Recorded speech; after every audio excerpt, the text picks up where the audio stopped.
তো দেখো বন্ধুরা, খুদে কেষ্ট পাতা তুলে নিয়ে এসেছি। তো বেশি পাইনি, এই অল্পই পেয়েছি।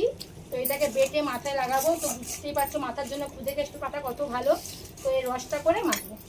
তো এখানে খুদে কেষ্ট পাতাটা ছোট ছোট করে কেটে নিয়েছি, একটা পেঁয়াজও কেটে নিয়েছি। তো দেখো পাতাগুলিকে এবার মিক্সির মধ্যে করে পিষে নেবো, তার মধ্যে পেঁয়াজটাও দিয়ে পিষে নেবো। তো দেখো আমার মিক্সিতে বাটা হয়ে গেল, এতে একদম জল দেওয়া নেই। তো দেখো এটাকে আমি ছাঁকনি করে ছেঁকে নিচ্ছি রসটা। দেখো ছাঁকা হয়ে গেছে, এটার একটুও নেই। দেখো একদম পুরো শুকিয়ে গেছে। তো দেখো জলটা, এতে একটুও জল নেই, পেঁয়াজের রসটা বেরিয়েছে আর পাতাটার রস। টাকা একটু দেখাবো। তো দেখো এবার খুদে কেষ্ট করে পেশা হয়ে গেছে, ছেঁকেও নিয়েছি। এবার মাথায় আমার দিদির মেয়ে লাগিয়ে দিচ্ছে। তো রসটা আমি 1 ঘন্টা মাথায় রাখবো। আজকে রোদ্দুরটাও আছে, চুলটা শুকিয়ে যাবে। তারপর মাথায় আমি শ্যাম্পু করে নেবো।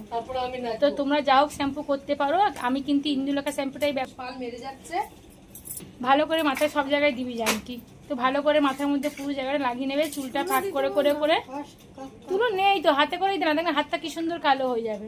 তো তোমরা মাখার পর দেখবে হাতটাও বেশ সুন্দর কালো হয়ে যায়। আমি এটা প্রায় ব্যবহার করে থাকি, আমি প্রায় লাগিয়ে থাকি সপ্তাহে 1 বার 2 বার।